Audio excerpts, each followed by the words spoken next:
Oh, here we go.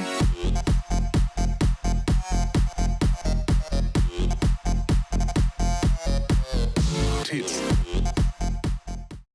Oh hey, tit watchers. Hope you all had a great Christmas and holidays. We sure did here in the Bear House. But anyway, on to the topic of the video. And here we are revisiting the topic of slut shaming, and in particular, slut shaming activism. You know what? I never really understood these crazy chicks who go protesting against slut shaming by essentially walking down the street butt naked. It's like, I don't like you calling me a slut. I don't want you to call me a skank. It's problematic. Now here, take a look at my slutty old titties and vagina. Are you getting a good look at that? Here, come closer. Get right in there. Stick your face in my nips and have a good look. No, wait, stop looking at my titties and clam, you creep. That's problematic. Stop sexually objectifying me. Here, look at the titties. Look at the titties. Titties are on display. No! Stop looking. Check out my flange. Check out my flange. See the lips? See how they hang like a wizard sleeve? No! Stop looking. Stop getting aroused at my bits and pieces on display. I am not a slut. I am not a skank. You are not allowed to call me a slut or a skank. But here, take a look as I grab my boobies with both hands and jiggle them up and down like a wacky inflatable tube man. Boing, boing, boing, boing. I don't get it. They don't want you to call them sluts, but they are acting slutty. And I think it's just that they have a problem with the word. You know, whatever misogynistic man invented the word slut. What a patriarchal dick he must have been, inventing a word to describe a inappropriate, over-sexualized action predominantly by women. Is it just women? Do men get called sluts for getting their tackle out in public? Okay, yeah, fair enough. I do think slut has become a very female-associated word, but it's not like men don't have a bad word for when they act inappropriately. If a man gets his junk out in public, you'd call him a creep, a predator, or a pervert. Yeah, see, there you go. If a woman gets her baps out in public, people are going to accuse her of acting slutty, but they're probably not going to call her a pervert. And in my opinion, I think being called a pervert is worse than being called a slut. If you're called a slut, it just means you're a bit of a skankatron. Dial it back a bit, okay, love? Seriously, put the tits away. You're acting like your boobies belong to everyone. Nobody wants to see that shit. Put it away. But if you're called a pervert, you start to assume things like, ooh, sexual predator, ooh, criminal. They're probably getting their rocks off, you know, they're probably getting their horn on by getting their wang out and spinning it around like a helicopter in public. Yeah, so you'd probably be happy being called a slut over a pervert. And you don't hear men come up with this whole movement against pervert shaming. Can you imagine that? Can you imagine a line of male protesters out in the street, all with their wangs hanging out, doing that helicopter thing where their hips are gyrating and their schlong is going around and around like a fan? All shouting, "End pervert shaming now! End pervert shaming now!" That'd be a laugh. So anyway, I'm sure you'll all remember the Whitehouse debacle that happened about, 6 months ago during Gay Pride Month, where a trans model and social influencer, Rose Montoya, got the baps out. Can we take a little video? Hi, Mr. President. It is an honor. Trans rights are human rights. Oh, it's a video. Oh, it's a video.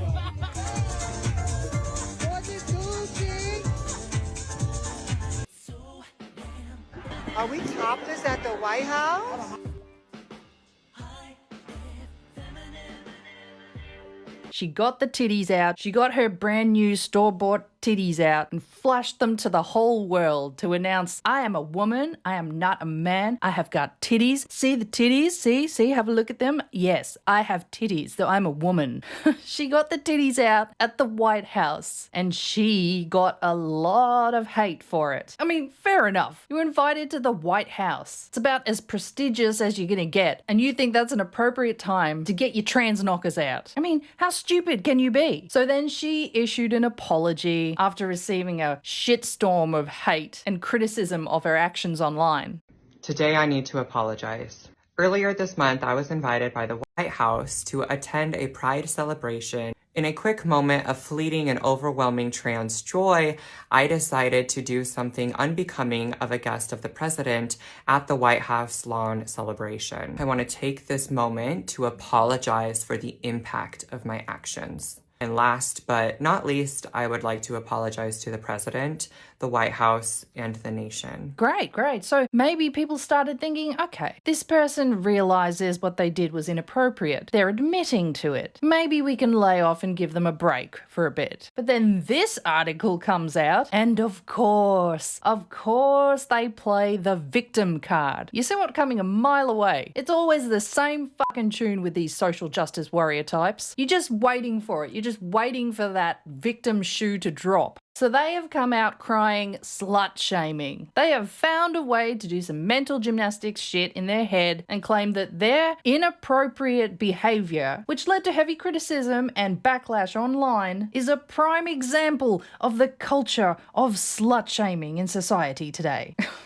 Get over yourself and your knockers. I know you're new at this, but it's called a bra and they belong in there. Learn how to behave like a lady. Disrespectful. Trans activist Rose Montoya, who went topless at the White House after meeting Biden at Pride Parade, now says she was slut-shamed and received death threats. A transgender activist who went topless at the White House after meeting Joe Biden at a Pride Parade claims she was slut-shamed and received death threats daily. Rose Montoya, 27, unhooked the top of her dress and grabbed her chest on the South Lawn as someone shouted, "Are we topless at the White House?" in June. Are we topless at the White House? She was one of thousands invited to a Pride Month concert on the South Lawn. Oh my god, it just boggles the mind how they thought that was an appropriate thing to do at the time. In a new opinion piece, Montoya claims the US has a problem with over-sexualizing the female body, including when women want to bare their chests in public, as she did at the presidential helm in Washington, D.C. Are you fucking kidding me? It's like I was saying before, it's just baffling to me that you would think getting your tits or your junk out in public is not going to lead to people sexualizing you. I don't get it. People get aroused by tits. People get horny over tits. This is just common knowledge, especially when you've got big old quadruple D fake boobies that you've paid for that are meant to just be like standing up there at attention and be like, hey, I have gigantic manufactured titties. I have titties that someone has designed to be the ultimate set of titties. You know, like prawn star titties. Titties that were designed to make you horn over them. Here they are. Check them out. Top comes off. Titties for all. Hey. Stop sexualizing me. You're an idiot. Montoya, who started her transition in 2015, made clear that she thinks criticizing people for showing off their chests during moments of joy and pride or in protest is wrong and sexist. You don't get to choose, love. You don't get to be in control of other people's brains. And trying to convince people to not feel aroused when they look at something that they are naturally aroused by is lunacy. She called for the end of the over-sexualization of trans women after adult site Pornhub reported a 75% increase in searches for trans explicit content. Writing on social media, Montoya said, "Everything I posted in June was met with over-sexualized comments, transphobic rhetoric, and hateful vitriol." Okay, wait a minute. So you've got a problem with the over-sexualization of trans women. You've got a problem that there are more higher recorded numbers of people viewing trans porn content online, but at the same time, we keep hearing it is problematic and bigoted to not want to date a trans person simply because they are trans. To not be attracted to a trans person means that you're a bigot. To not be sexually aroused by a trans person is bigoted. Wait. Stop over-sexualizing us.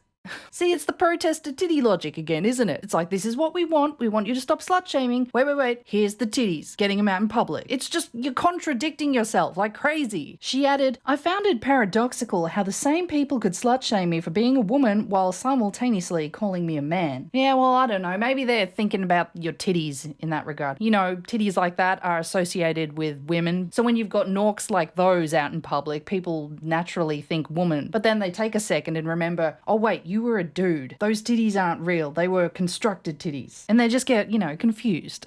In a letter published by Time, Montoya wrote, "In a society where only about 4 in 10 Americans personally know someone who is transgender, most people are left with only depictions of us, with millions of those being pornographic." I don't know what the hell you're talking about. I see trans people all the time now. They're modeling for Victoria's Secret, trying to sell me some piss weak beer that I don't drink. What are you talking about? This is paired with a political system where our healthcare and our right to exist often gets weaponized for votes. Well, you're mad that people care about your votes? As a result, trans people are too often limited to being seen as sex objects rather than people worthy of dating, falling in love, marrying, or creating families. Well, getting your tits out in public isn't helping that, is it, love? Oftentimes, cisgender males are afraid that their interest in trans women calls their manhood and sexuality into question.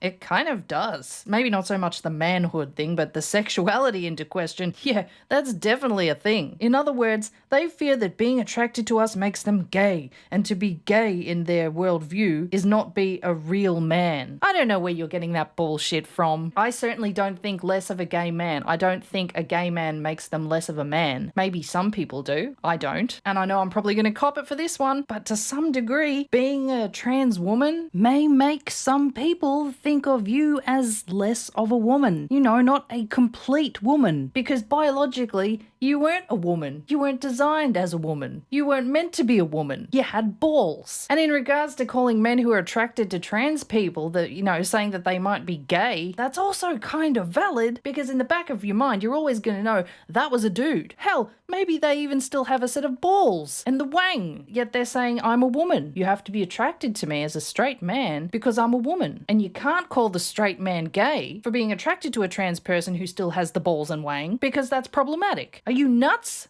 Nuts. And I'm just going to throw it out there, not all trans people think like this. Not all trans people are delusional like this. Many have told me they can't stand these people, okay? We just want to live our life in peace. We just want to feel safe. And I'm not about to go lecturing people thinking that I have some higher moral ground than they do. She said about bearing breasts in public, "Well, it's no secret that the US has a historic problem with over-sexualizing the feminine body." When you get your tits out in public, yeah. The public shaming of celebrities and athletes who embrace moments of joy and pride by baring their titties, chests, to the demonization of feminist activists who have removed their tops and bras in protest. Sexism has always been most amplified amongst those with intersecting marginalized identities. As a result, the over-sexualization of trans women is that much harder to grapple with and undo. Yeah, I'm not even going to get into this intersecting marginalized identities bullshit. LGBTQIA+, I especially want to apologize to my Black trans brothers and siblings,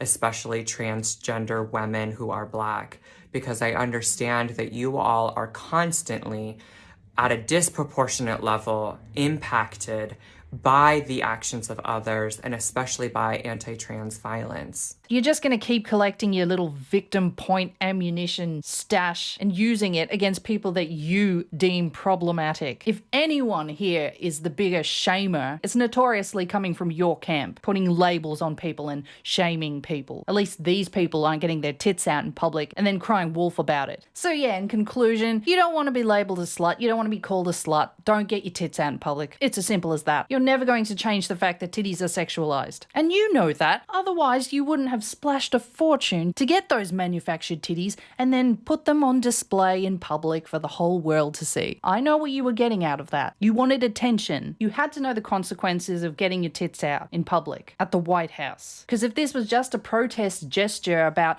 hey, trans women are women, just turning up as yourself in a dress and high heels and whatever the fuck else women wear or do, that would have been enough. That would have been a good enough symbol. But no, you got the tits out. So there you go. So thanks for watching. Remember to check me out on Rumble, BitChute, Odyssey, and Twitter X. And I'll catch you in the next one. Ironically, tits out, everyone. Catch ya.